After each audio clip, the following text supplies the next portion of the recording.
Hi, y'all. This is Kona at Disability Rights Montana, and today we are in Great Falls, Montana, speaking with Ed, who runs his own business, is part of the disability community, and just wanted to share a bit about all the great work he's doing up here in Great Falls and also outside of Great Falls as well. So welcome, Ed. Yeah, thanks for having me. As you said, I'm disabled myself. I actually lost my eyesight about 16 years ago because of diabetic retinopathy. To make a very long story short, in 2006, I ended up in the hospital because I'm also a type 1 diabetic.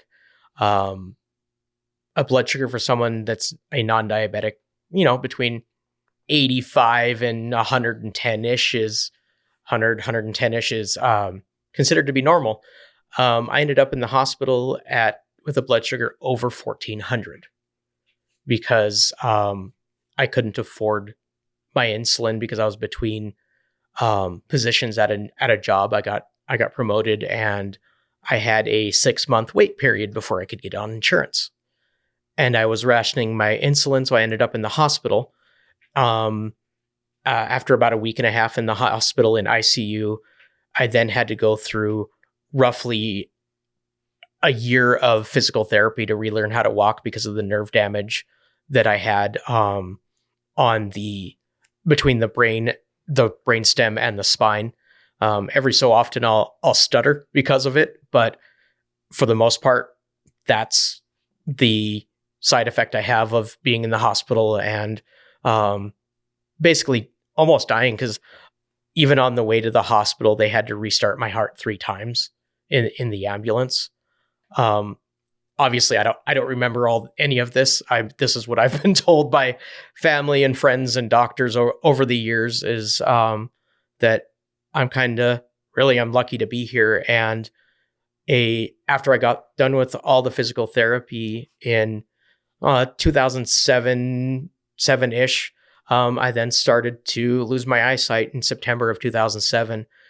And I ended up having 11 eye surgeries in 9 months to try to save my vision. But my final eye surgery being in June of 2008, a week after I got married to my wife, Becky. So it's been quite the ride in the last 16, 17 years. I went from being the only person in my family to not needing glasses to needing very thick glasses to correct my vision because of the diabetic retinopathy. And now I'm, again, the only person in my family that doesn't need glasses. So I guess there's a little bit of a victory there. I guess I don't know if it's a victory or not, but it's definitely, it's just one of those things that it's been a long road, but I've had a lot of help to get where I'm at today. And how old were you when you went into the hospital? I would have been, of course, you're going to make me do math in my head. That would have been 21 years old or so, 22, okay. Somewhere in that age range. It would have been about 21, 22. In that time frame. And I ended up losing my eyesight at the age of 24. So, hospital, I would have been closer to 21, turning 22 that December. Yeah. And that's, something that we find as we chat with people around the state too, is that some folks are entering the disability community at birth and others are entering the disability community later in life for a variety of reasons. And everyone's journey is a little different. And right. So, and I think that once all your medical stuff was going on, and now you're kind of settled out into the situation you're in now, how did you move from being in the hospital to where you are now, which is a business owner at over here consulting in Great Falls? So, well, how did you get from having a pretty traumatic experience medically to being a successful business owner? So, well, it's kind of an interesting story because it took me about 2 years to kind of deal with the vision loss on my own. a little bit. And, family was there to support me and everything too. But after about 2 years of being visually impaired, I actually went to the Montana Association for the Blind Summer Orientation Program, or MABSOP for short, because that's a mouthful. I went at the age of 26 years old to the summer program because I actually started with Voc Rehab Blind and Low Vision Services, trying to look for employment because I had sat at home and done nothing for 2 years, basically. And I was getting bored. Obviously, I wanted to do something. And at first, my counselor there at the time wanted to send me to a 9-month program in Colorado, the Colorado Center for the Blind. And I just, at that point, I wasn't at all in the mental capacity to handle being away from my family, my wife for 9 months. So I actually asked if there was any program closer to home. And my counselor at the time told me about the Montana Association for the Blind summer program, but she goes, well, I don't know how much you're going to get out of it because unfortunately it is really and truly meant for your older population that has lost eyesight, at an older age, like because of age-related macular or glaucoma or, very different eye diseases, retinitis pigmentosa, all those different eye diseases. And I'm like, you know what? I can make friends with anybody. I can talk to anybody. I don't care their age, to be honest. I would much rather try a program local to Montana rather than going to a big training facility in another state. And at this point, it was because you had the desire to work. Yes. And I think that, to take a little side quest here, I think that's a big misconception in the greater understanding or maybe lack of understanding of the disability community, is that folks with disabilities, oftentimes we do want to work. Yes. And I don't know if you have any more you want to talk about, like the desire to work as a person with a disability, whether it's, what drives you as a person with disability to want to work? Is it any different than anyone else? Well, no, it's in retrospective, looking back on it, it was just that I grew up the same way a lot of people do in Montana. Their mothers, fathers, whatever, their family is working. I learned my work ethic from my dad and my mom. They taught me that there's nothing better feeling than finishing a job well done. And it's just one of those things that I had that desire to do something.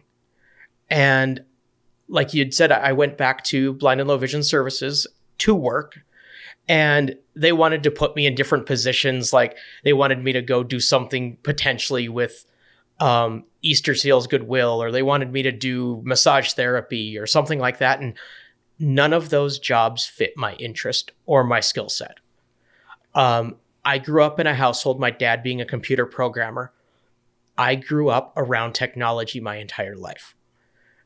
I was basically born with a computer in my hand, is what it amounts to. I was using a computer when I was like 6 or 7 years old. And it's just one of those things that I knew I wanted to do something with technology. And I even tried my hand at an interview, and that arranged by Blind and Low Vision Services to go potentially edit and record commercials for radio stations. But unfortunately, they didn't hire me because they didn't want to work with the software that I knew how to use. They wanted me to use this other software that wasn't accessible to the blind. Granted, could it have been made accessible? Maybe. I don't know, but unfortunately, I wasn't given that chance to see if it could work. It just wasn't a positive experience, so I didn't want to be somewhere where they were kind of reluctant to have me employed. So really and truly, it came down to I either do a job I hate, or let's create one I want to that I'm going to love and I love doing. And that's kind of how we came to the point of Over Here Consulting. Is I actually had a business partner that was involved early on for probably it was about the first 8 or 9 years of the business. And he was great. I mean, he moved on to do other things, but he was low vision himself. He was on the low vision spectrum. He had a congenital nystagmus, and he had graduated from MSU Great Falls, I think it was called at the time. I don't know, they've changed the name several times over the years. But we worked together at the summer program, because I actually started working at the summer program in 2011. The second year I was a student, they like, hey, can you teach Apple computers? And that's really where all of a sudden everything started to click. And in 2012, I met my former business partner, Travis, and we started the business because we thought that we could do things a little different and help people learn how to use technology and incorporate it into their lives to be more independent and more successful at home, school, or even in the workplace. And to have a disability-led business for helping others in our community, I mean, that in itself is a huge accomplishment as well. It's not a non-disabled person, instructing or helping without having that lived experience. Mm-hmm. And that's the business here is for low vision blind individuals. What does it mean to be a disabled business owner that then also uplifts the community that you're a part of? Well, it's a huge thing to take on, I'll be honest, because even in the visually impaired or blind community in Montana, there's not a lot of people that work. I mean, don't get me wrong, there are people that work and have very successful careers, but by and large, a lot of us in Montana are retired or not working any longer because of the visual impairment. But it really is a passion of mine to help people that were in the same situation I was, of didn't know what they wanted to do or what technology or what they could use in their homes to make their life more accessible to them. And that's been a passion of mine. I always go into working with people and say, it's not about what equipment or software or things that I use, it's what's going to help you in the grand scheme of things. And I even tell people, if I don't have it or know it, I will learn it to help you. And I will learn the technology right beside them at the same time as we're working to improve what they're trying to accomplish or make themselves more successful in at work, school, or at home. It's just one of those things. I want blind people to be as successful as they can be in their own community. And so maybe we can talk a little bit more about what Over Here Consulting, what are the things that you can provide for folks? You kind of listed a few things right there, but in case someone is listening who is thinking, I myself am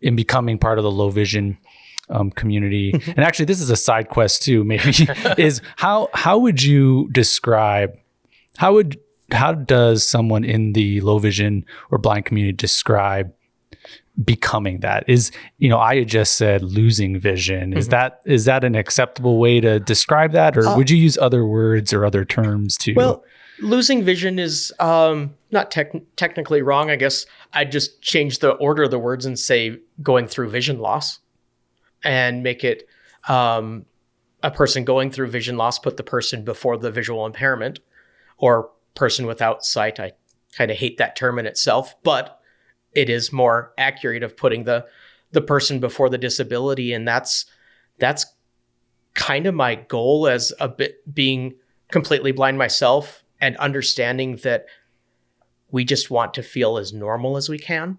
And that's one of the goals of our business is we work with a lot of very respected technology companies in the blindness and low vision field.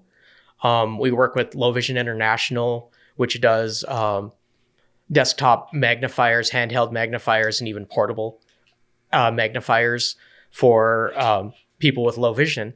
And then we also work with Humanware that makes those same type of devices. And they also make Braille displays for people that are either completely blind or people that are low vision that use Braille for education or even at work.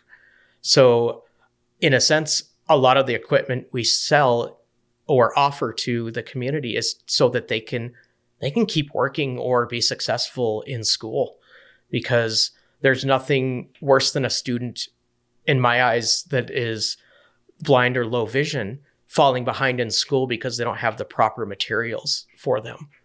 And our technology that we offer for people in Montana, Idaho, and Wyoming can help alleviate some of that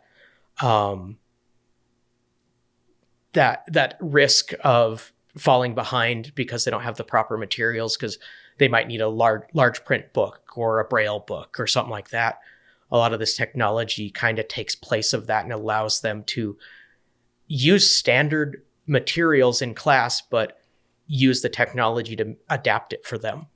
And if someone is wherever someone is in their life, whether they're working or at school, how would that person contact you, or how do you get connected with someone who's low vision or blind to assist them? So a lot of times with my business, we do referrals through Voc Rehab Services, or we also do some work with the Montana School for the Deaf and the Blind here in Montana.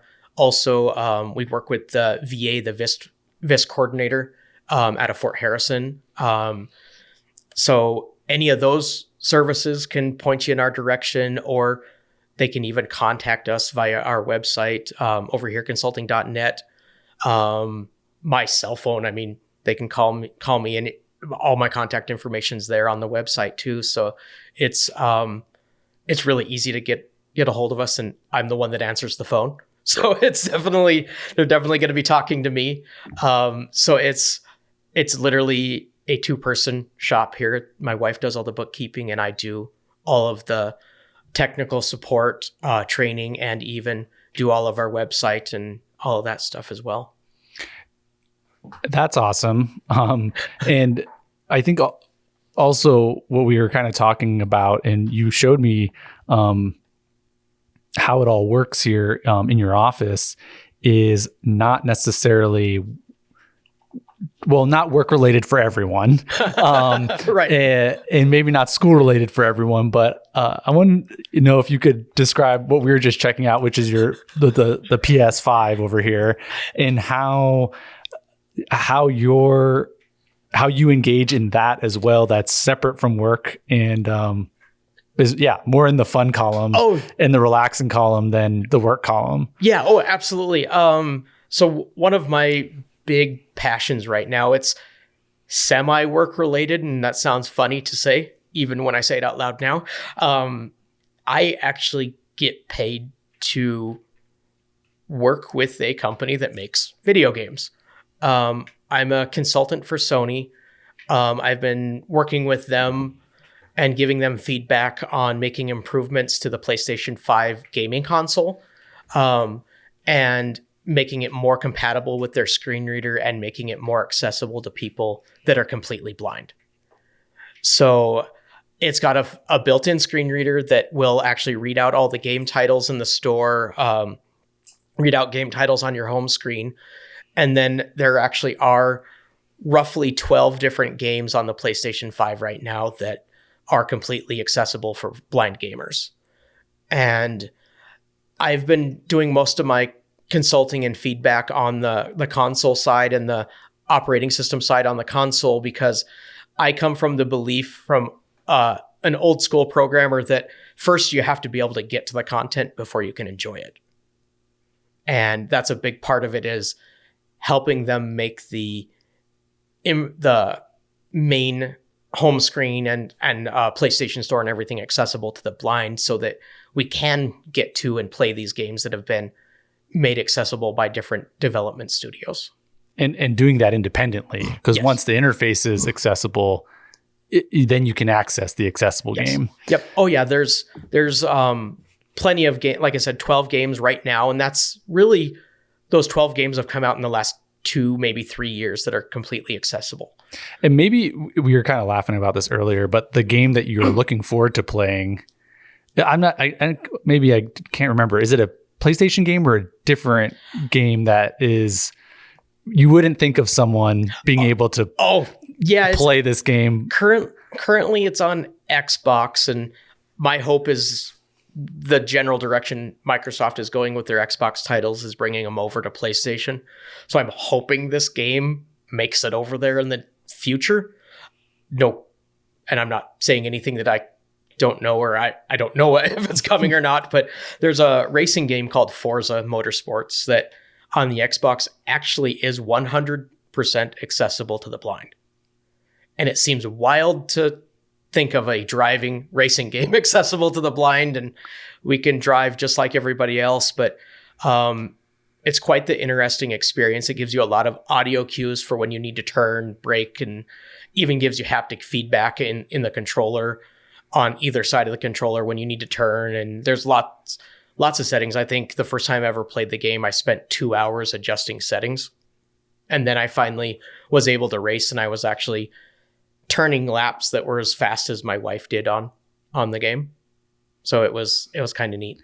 And as a gamer and someone who became blind later in life, how does that feel playing like a driving game?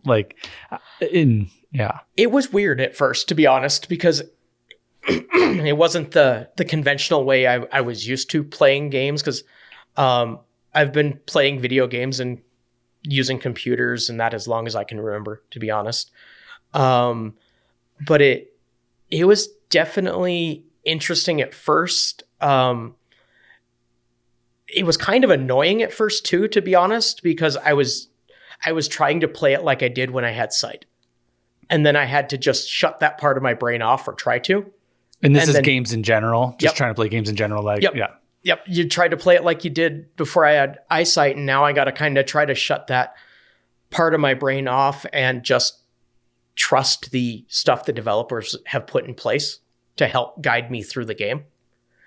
Because there's a lot of different things, like in Spider-Man 2 or The Last of Us Part 1 and 2, on the PlayStation, there's navigation assistance, there's audio description modes that will tell you what's happening in like cutscenes. There's hints that'll tell you what buttons you need to press to accomplish certain goals or interact with certain items. So it took me a while to get used to that style of gameplay, but now it's just kind of second nature. And you mentioned trusting as a person with a disability, a person who's blind, and having this trust relationship with a developer of a technology.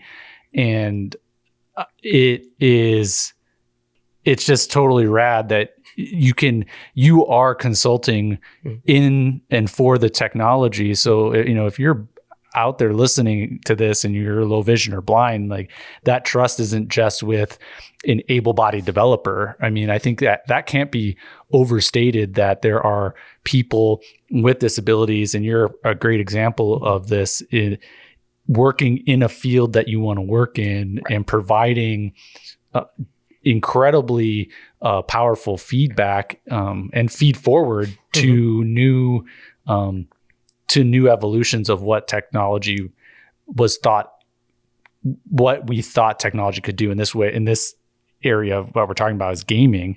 And so, having someone with a disability working with Sony is just such a big deal, because anyone else out there, I mean, you can trust, have some elevated level of trust, I'll say, right, with that company. So kudos to Sony, and super kudos to you for finding yourself in this work environment. Oh yeah. And I can't say it hasn't been without its ups and downs. I mean, it has taken the better part of 2 years for them to gain my trust, and for me to gain trust of developers in that, because as we all know, video games are a multi-billion-dollar industry, And it's been interesting to learn how things are done and why they can't do certain things and stuff like that. So it's sometimes there are reasons why they can't make certain things accessible,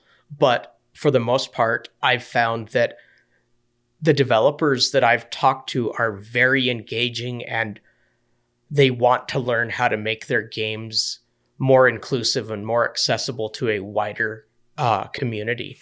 So it's been fun just figuring out ways to reach out to them and tell them a little bit of my story. And I've talked to several studios, and hopefully they take the feedback I've given them and update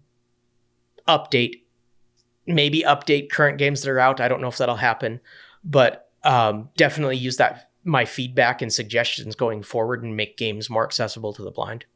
And just mentioning community, I wonder if we could just touch on a little bit, what are the current limitations, I guess, especially in the community realm, because the gaming community is, it's very large, lots of folks, right? And they are interacting when they are in the same room with each other. They're interacting across states, across continents, across countries.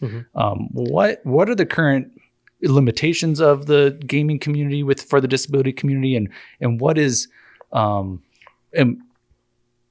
is that going? Like what could we look forward to in the coming years if we had our wish list? If we had our wish list, my number one thing on the wish list is making online multi-game or multiplayer games accessible to the blind. Right now, unfortunately, the online gaming community is a little toxic with accessibility because they think accessibility options are being used for cheating. And that's the biggest thing I've heard and seen on online forums right now is they're cheating. They don't need that. They're really not blind or not disabled. And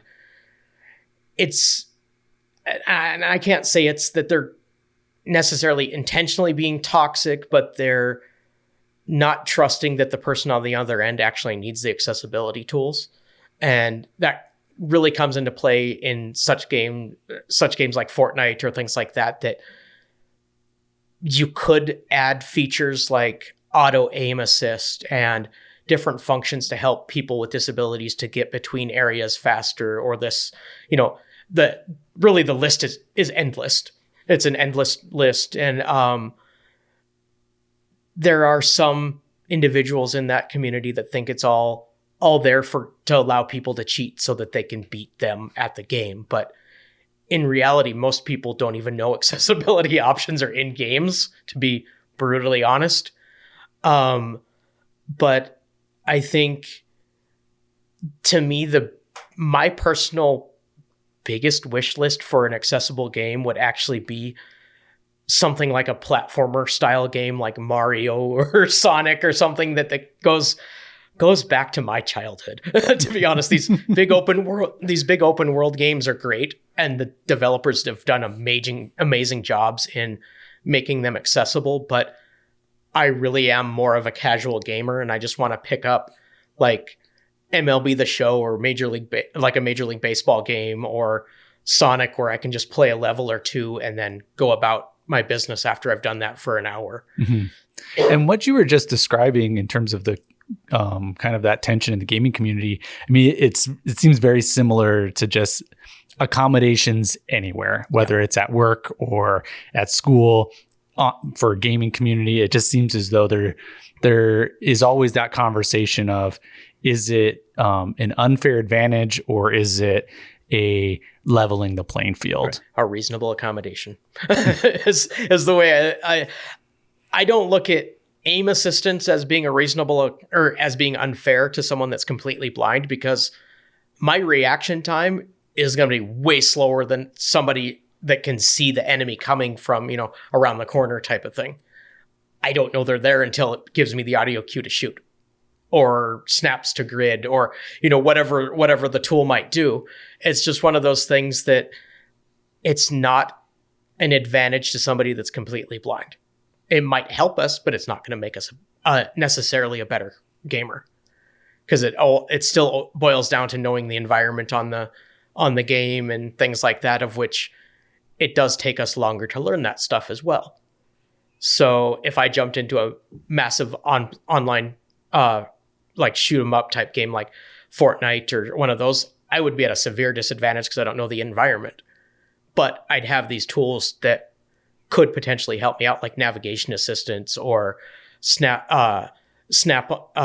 auto aim onto enemies, or different radar modes where I could see items with audio cues, or different things. Just there's a number of different tools, but there's a lot of people that still think that's cheating because there's honestly no way to prove that I'm blind.